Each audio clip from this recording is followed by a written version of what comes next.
It's another spicy one. We're ranking all the Spider-Man movies. We got the usual entourage here, but we got a special guest this time. Trevor, how would you like me to introduce you? I expect you all to call me PGskizzEs throughout the entire Discord call, please. Needs no further introduction. He's my childhood best friend. He's going to be the greatest graphic designer of all someday. He's going to be a cartoonist. He's already making animated stuff now. He's PGskizzEs. Hello, everyone. How are you? Today we're talking about Spider-Man movies. We're going to be ranking all of them. Trevor, since you're our guest, you can start. And just like the Harry Potter video, the way the vetoes work, you can nominate another movie for that place. Trevor, what is your number 8? Let me take a look at the list here. I have Amazing Spider-Man 2. Also have Amazing Spider-Man 2 at my number 8. I am going to veto. What? Whoa. Whoa. Josh has used his veto off the bat.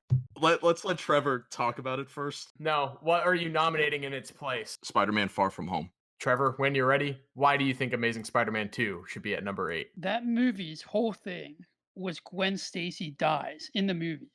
But going into the movie, everybody already knew that. So for me, it was a whole thing of expectation. And I mean, the movie really wasn't that great to begin with. Mediocre cinematography, okay acting, but just waiting for somebody to die. Josh, why should Spider-Man Far From Home be at number 8? Far From Home is one of the worst depictions for Spider-Man for not only the adaptation of the character, but also a lackluster sequel. Peter Parker has now been a part of Civil War.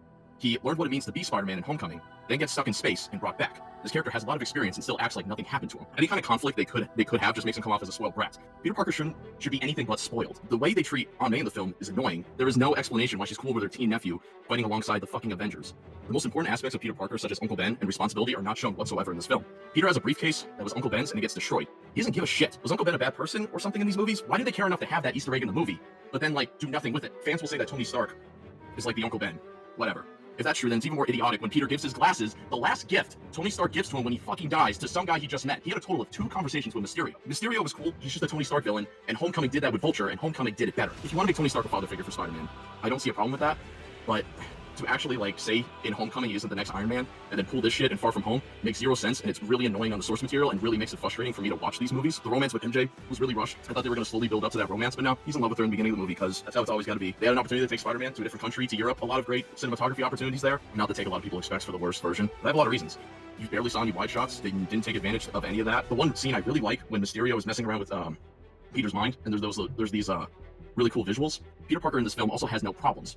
Why wasn't that the climax of the movie? Why didn't they continue that? Because the climax of the movie is just Peter versus drones, and it was one of the most anticlimactic things and I've seen in a Marvel movie, and this was right after Endgame. All right, well, thank you for that video essay.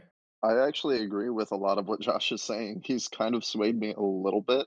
However, I think that I'm going to stick with Amazing Spider-Man 2 as my number 8. I think Amazing Spider-Man 2 has small glimmers of hope. I think it's the best suit we've seen on screen. I think the relationship between Harry and Peter was fine. Both actors had good chemistry, and I bought it. What is so bad about Amazing Spider-Man 2 is how quickly it derails from being a decent sequel.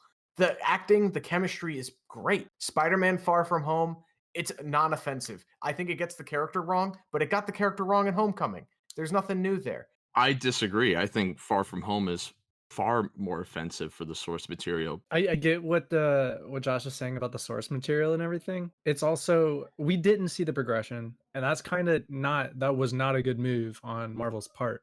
This is kind of the progression I expect to see in a universe that they're trying to build. Because I like Amazing Spider-Man 2 more, but it's not a better movie. Not at all. I mean, dude, the second act going into the third of Amazing Spider-Man 2 is one of the biggest bra moments in cinema history.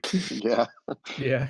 It killed an entire franchise that was just rebooted. You know, you want to see somebody who's kind of the lovable nerd who becomes the hero, but in the Amazing Spider-Man franchise, we see this skateboarder who's edgy and cool, and everyone kind of wants to be him, whether they admit it or not. And then we're just told, this is Peter Parker.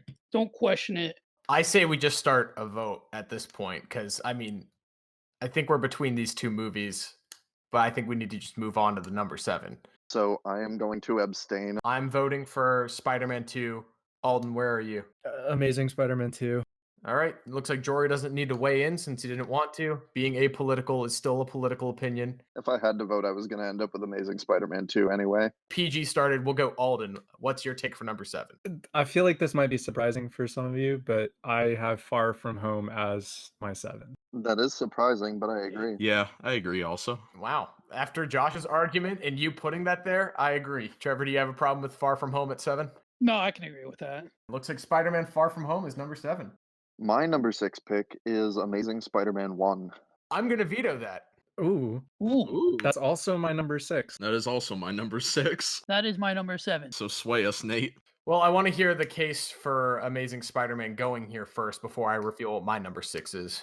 My case for Amazing Spider-Man going here is mainly up to my dislike of this interpretation of the character. Like Trevor was saying before, I really don't like this version of Peter Parker where he's pretty much the complete opposite of what I expect a Peter Parker to be. And while it is entertaining, I really don't like that interpretation. That's fair.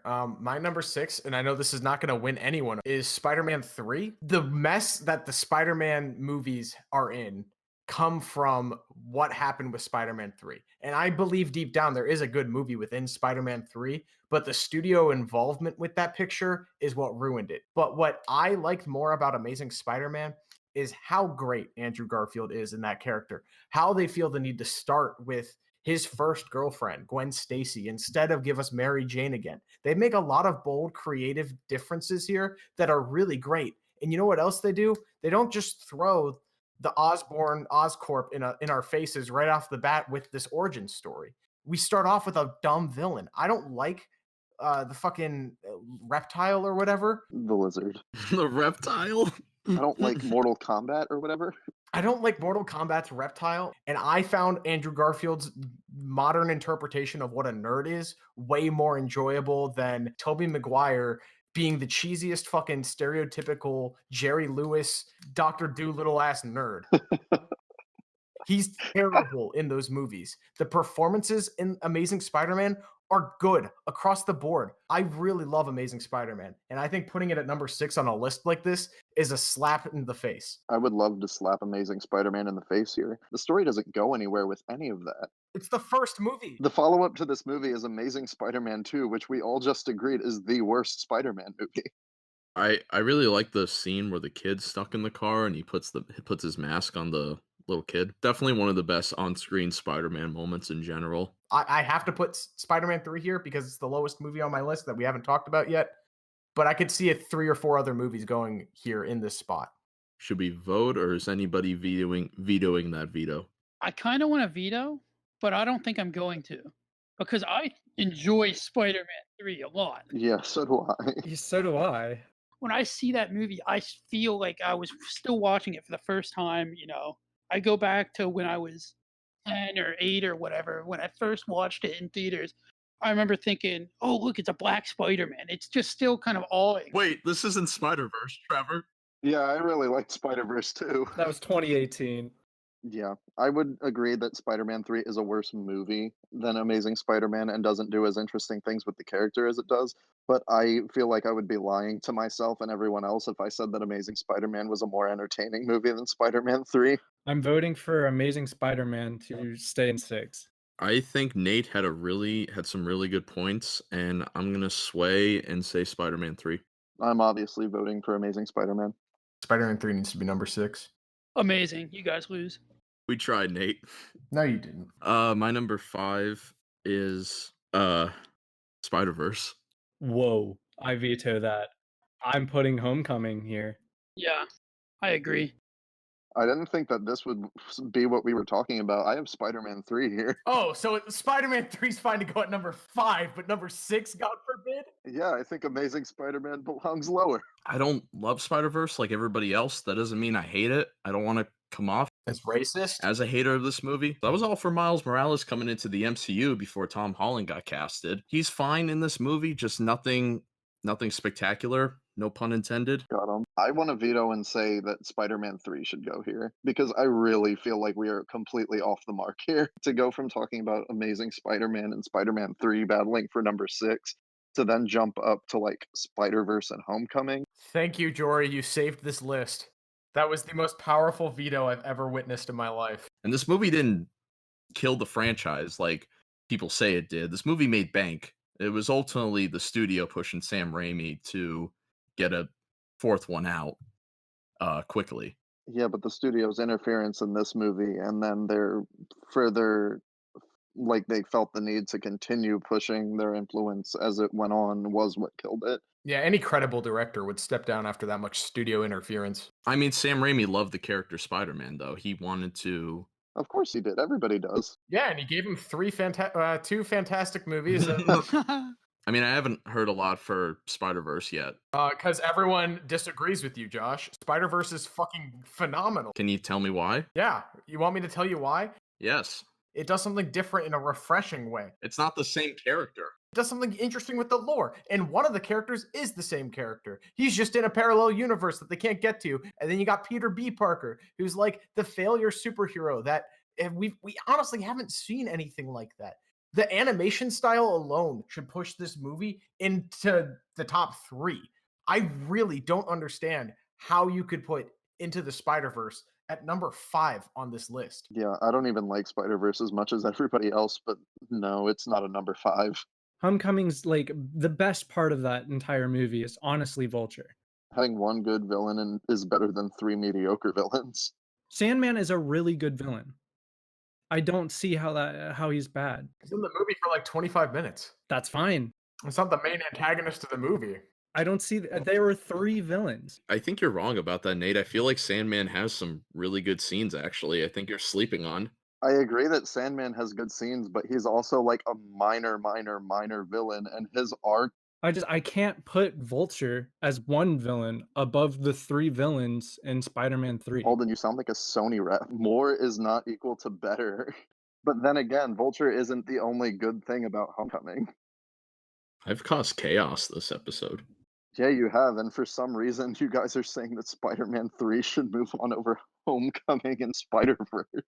To tell you the truth, I can't even remember who the Vulture is. The past 10 minutes I've been sitting here trying to think of who the hell that is.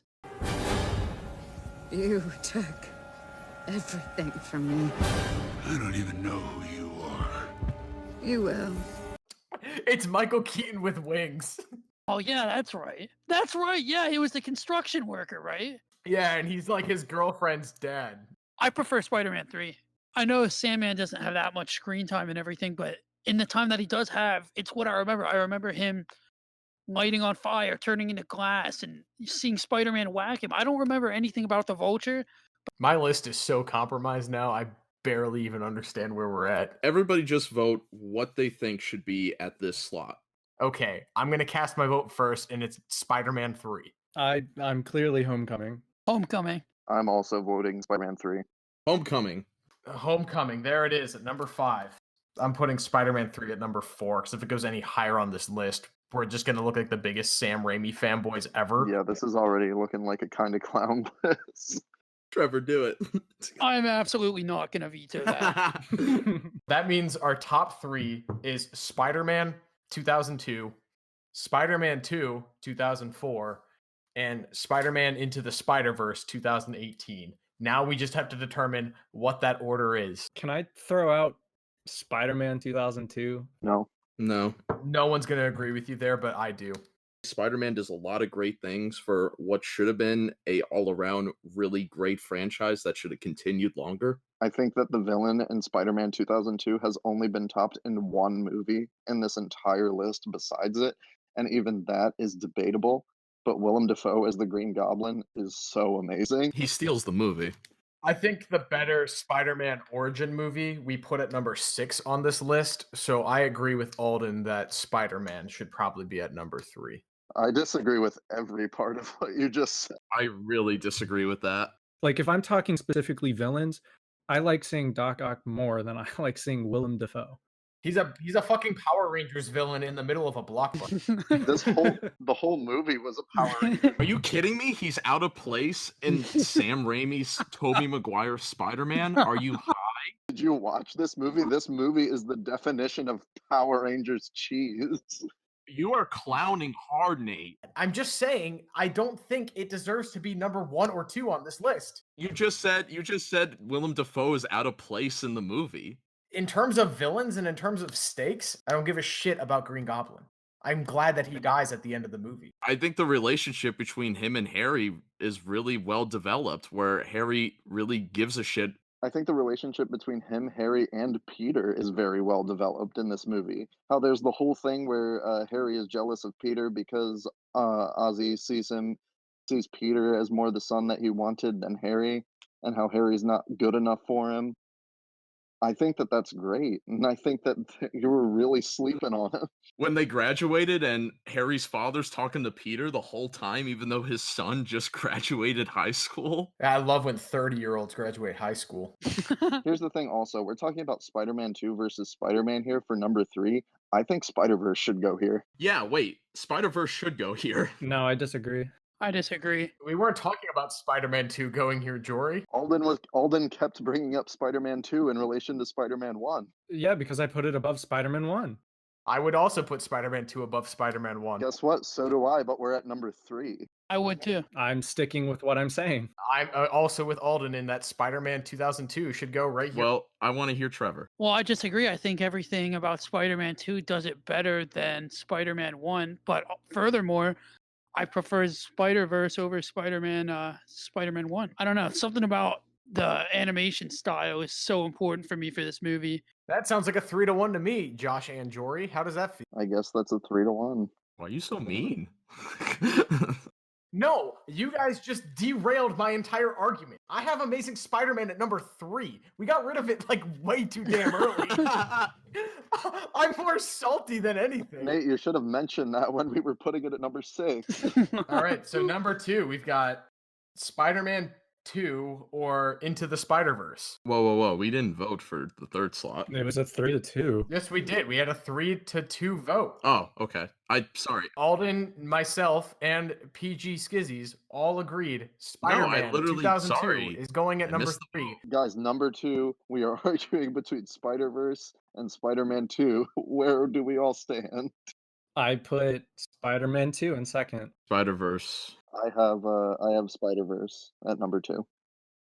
I really genuinely love the villains in all 3 Sam Raimi Spider-Man movies. Even if they're flawed, even if they have too much or too little screen time, I think that Doc Ock is the best executed version out of all of them because he not only truly seems intimidating in that world, and his powers seem to be that of something greater than Spider-Man's, in which he really just wants to create this device as a means of medicine, as a means of a cure, and really it's more of a hindrance, and it's part of his destruction. Now, Into the Spider-Verse, in terms of being an animated movie, it's one of the most unique looking animated movies, but the plot and the narrative are nowhere near as gripping as that of Spider-Man 2. I agree with Nate completely. Yeah, in terms of the plot, it really isn't that special. To be honest, I barely remember the plot. Exactly. It's just not what the movie's about, which is fine, and I respect that. Spider-Man doesn't need a story. I'm not making a case for Spider-Verse over Spider-Man 2, Josh. I'm on your side. Josh, let him talk. Trevor, what's your take here? I think Spider-Man 2 is better in every way. Everything interesting about Spider-Man is about his struggle, is about him finding his footing and being a hero. Spider-Verse gets that struggle very well, but I don't think that it gets the moment that he finally establishes himself very well.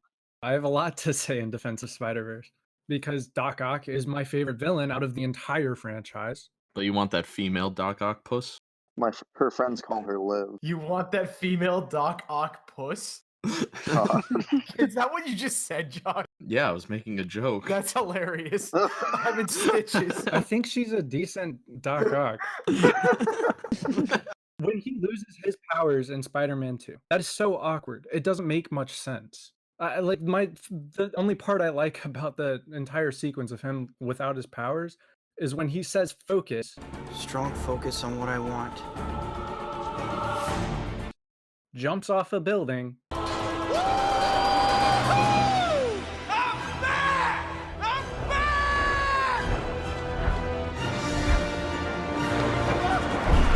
And then falls onto a Ford Focus.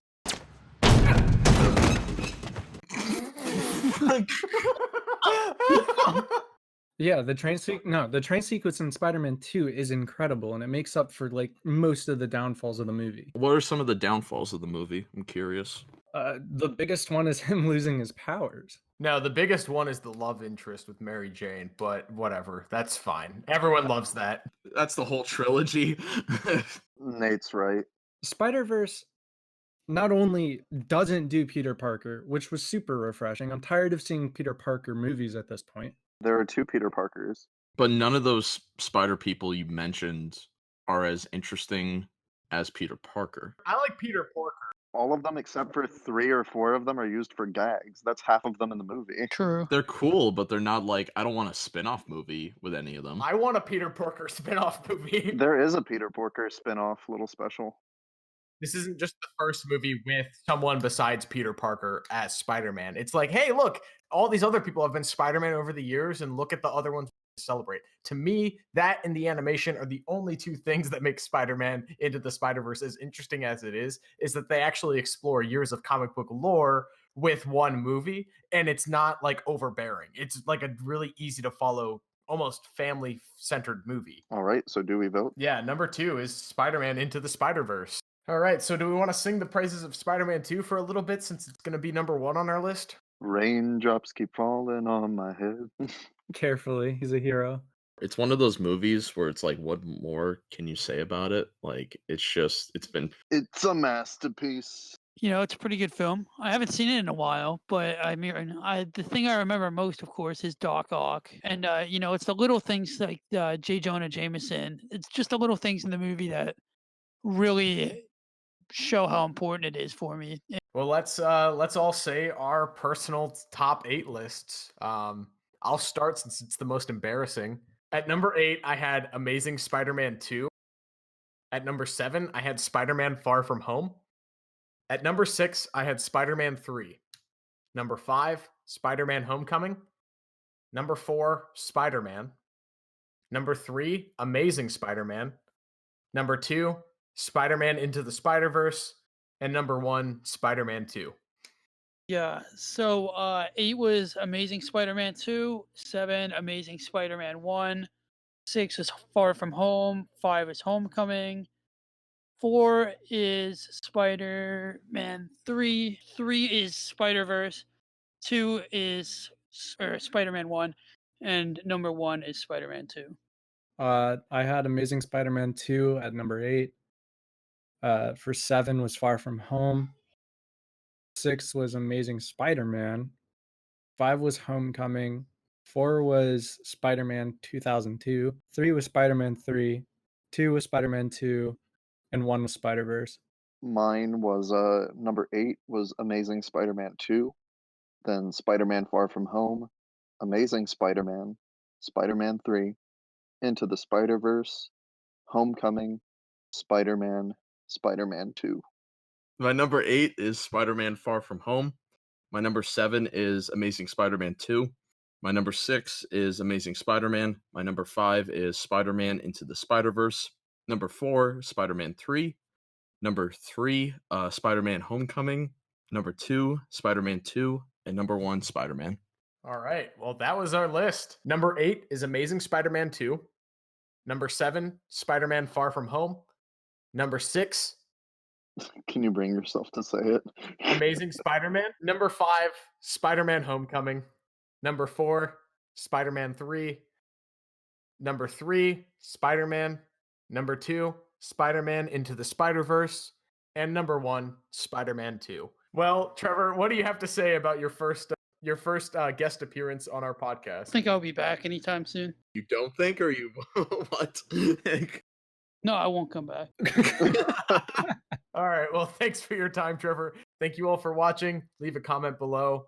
Let us know what you think. What's your favorite Spider-Man movie? Is it Spider-Man 2? Are we based? Or is it Spider-Verse and you side with Alden? Or are you really a wacky kook like myself and think that Amazing Spider-Man should have won? You don't even think that. Yeah, wait a minute. Yeah. Hold on a second. He's just saying some fun stuff to stir the pot down there.